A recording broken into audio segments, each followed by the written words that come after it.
Deforestation in the Gadkaroli district in India. Deforestation is a pretty bad global issue. As this diagram shows, forestry and agriculture consists of 24% of global greenhouse gas emissions. Deforestation consists of much of the forestry and agriculture sector of this diagram, which makes it a significant player in greenhouse gas emissions globally. Moreover, when trees are chopped down, greenhouse gases such as carbon dioxide are released into the atmosphere. This CO2 was previously stored within the tree. Also, CO2 is being breathed in by trees and other types of plants all the time. When they are chopped down, we reduce the amount of CO2 respiration, therefore increasing the concentration of greenhouse gases in the atmosphere. Over 80% of all plants and animals that live on land seek refuge in forests. That vary very vastly between a wet rainforest to a dry birchwood forest. Through the process of deforestation, there is significant biodiversity loss as the habitats of many of these animals are being completely demolished and destroyed. Deforestation causes for biodiversity loss through habitat loss, overexploitation of animals, climate change associated from global warming, pollution, and invasive species. Deforestation has many artificial purposes.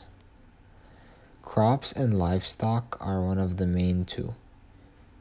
We need space to grow our livestock and our crops.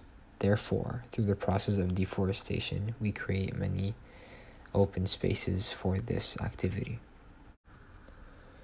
Another huge reason for deforestation is logging.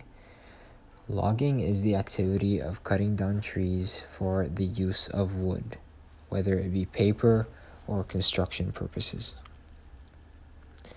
The last and definitely not least of these purposes for deforestation is urban sprawl.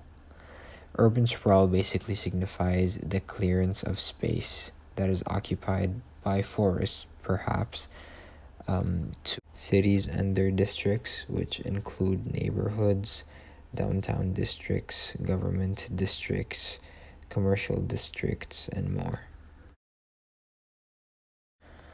The district of Gadkaroli in India is a smaller one located in central India, which surrounding it is an enormous forest and many villages as well. In 2014, the forest department decided to go forth with massive deforestation and felling orders, where a bill was passed to fell a vast majority of the trees in the Gadkaroli forest reserves surrounding the villages of Gadkaroli. And after this, many of the villages around Gadkaroli very strongly opposed these acts, mostly through protests and whatnot. But at one point, many of the villagers would halt incoming traffic from the forest department's tree felling activities to stop what they were doing, and slowed them down significantly in the year of 2014. These minority groups still today strongly oppose the deforestation that is being put forth by the Forest Department of India, but also grew towards a few larger cities in India through protests. So, how do these minority groups have influence over the political system, and what role do they play in a nation's sovereignty?